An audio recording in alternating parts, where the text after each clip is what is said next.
احمد آباد گجرات باشندہ عائشہ عارف خان جہیز کے لیے اپنے شوہر کے ذریعہ زد و کوب کیے جانے سے والدین کی پریشانی کو دیکھ کر اتنی دل برداشتہ ہوئیں کہ سابرمتی ندی میں کود کر خودکشی کر لی۔ اسلام میں جبکہ خودکشی حرام ہے، لیکن روز روز کی جہیز کا مطالبہ سے تنگ آ کر عائشہ عارف خان اپنی زندگی کو ختم کر لی۔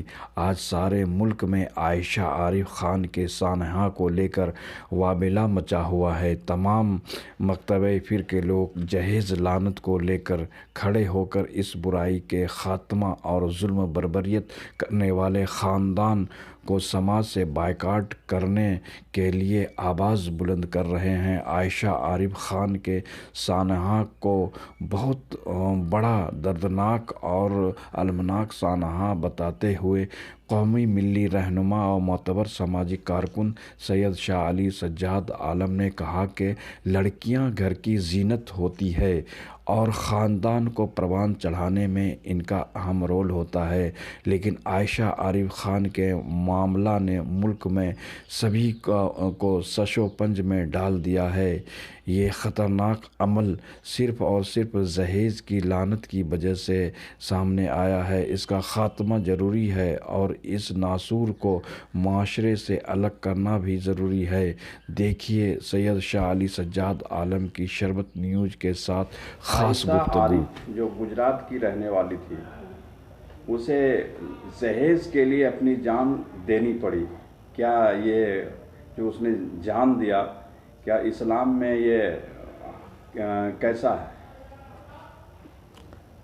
بھائی دیکھیے، اسلام تو جان دینے کو، خودکشی کرنے کو منع کرتا ہے، لیکن کس وجہ سے جان دیا گیا، ذمہ داری کس پر عائد ہوتی ہے؟ میرا تو کہنا ہے کہ اس کے لیے ذمہ دار ساری انسانیت ہے، اور وہ سماج ہے جہاں یہ سب چیزیں پل رہی ہیں۔ جہیز کے نام پر لوٹا جا رہا ہے، جس کی بنیاد پر ہزاروں لاکھوں تعداد میں لڑکیاں لمبی لمبی عمر ہو گئی ہے، صرف جہیز کی وجہ سے پڑی ہوئی ہیں گھر میں۔ اور شادی کے بعد اگر جگاڑ کر کے کوئی شادی کرتا ہے تو اس کے بعد بھی اس کو ستایا جاتا ہے، تکلیف دی جاتی ہے۔ لیکن یہ لڑکی عائشہ عارف جو ہے وہ ایک حساس لڑکی تھی، پڑھی لکھی تھی، سمجھدار تھی۔ اس کے باوجود بھی اس نے اس ظلم کو نہیں برداشت کر سکی اور اس نے ہنستے ہنستے جان دے دی۔ اس بات کا بھی اس کو احساس تھا کہ شاید اللہ تعالیٰ ہمیں معاف کریں گی نہیں کریں گے، ہمیں جنت ملے گی نہیں ملے گی، لیکن یہ بھی دہرایا اس نے کہ اگر اللہ سے ملاقات ہوئی تو ہم یہ پوچھیں گے کہ میرے میں کیا کمی رہ گئی تھی، یا تقدیر میں کوئی کمی رہ گئی تھی۔ اللہ سے پوچھیں، یعنی اللہ کو حاضر ناظر جان کے یہ فیصلہ کر رہی ہے۔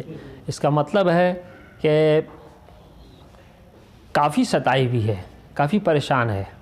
ماں باپ بچی کے لیے، بیٹی کے لیے سب سے بڑی چیز ماں باپ ہوتے ہیں۔ جتنی محبت بیٹی کرتی ہے اپنے باپ سے یا اپنی ماں سے، اتنا بیٹا نہیں کرتا ہے، کیونکہ بیٹا اپنی بیوی کے ساتھ چلا جاتا ہے، چھوڑ جاتا ہے، ماں باپ کو چھوڑ دیتا ہے، ماں باپ کو گھر سے نکال دیتا ہے، لیکن بیٹی کے اندر جو درد ہوتا ہے وہ ہمیشہ باقی رہتا ہے، اور وہ درد وہ محسوس کر رہی تھی اپنے ماں باپ کے اندر اور باپ کے اندر، اس لیے اس نے اتنا بڑا قدم اٹھایا۔ اور ہم سب سمجھتے ہیں کہ اسے مجبور ہونا پڑا ہے، اور یہ مجھے وہ بات یاد آتی ہے کہ جس طرح مدینہ میں، مکہ میں زندہ لڑکیوں کو دفن کیا جاتا تھا، اس حد تک سماج بگڑ چکا تھا وہاں کا۔ اور یہ جیسا سنا گیا ہے کہ وہ کل قیامت کے دن وہ لڑکیاں جو دفنائی گئیں، زندہ درگور کی گئیں، وہ کل اللہ سے پوچھیں گی کہ ہمیں کس بنا پر اور کس جرم کی سزا میں ہمیں دفن کیا گیا۔ جہیز جیسی لعنت کو روکنے کے لیے کیا قدم ہوگا؟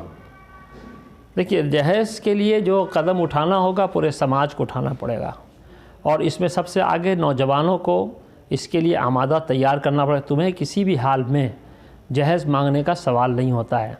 اگر تم نے جہیز مانگا تو تمہیں لڑکی نہیں ملے گی۔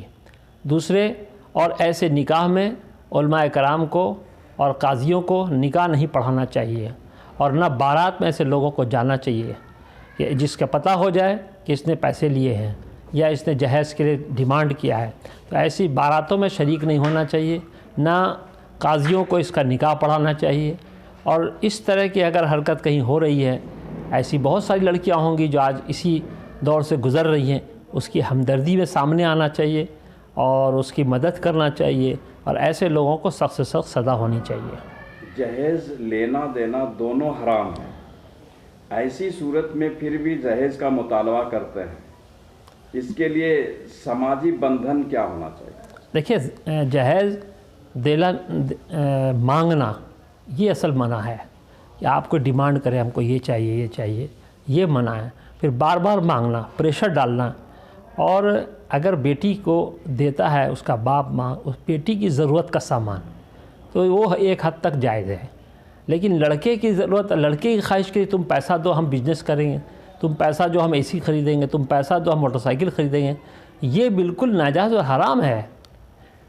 جہیز لینے والے کو کیا سزا ہونا چاہیے اس کو؟ بھائی ایک آپ دیکھیں کہ اس کی زندگی کو آپ برباد کر دیتے ہیں، اس کے گھرانے کو برباد کر دیتے ہیں، قرض دار بنا دیتے ہیں، مقروض بنا دیتے ہیں، اور کڑ کے مرتا ہے وہ، ایسے لیے تو اس کی سزا تو 10 سال سزا ہونی چاہیے جیل کی، قید بعد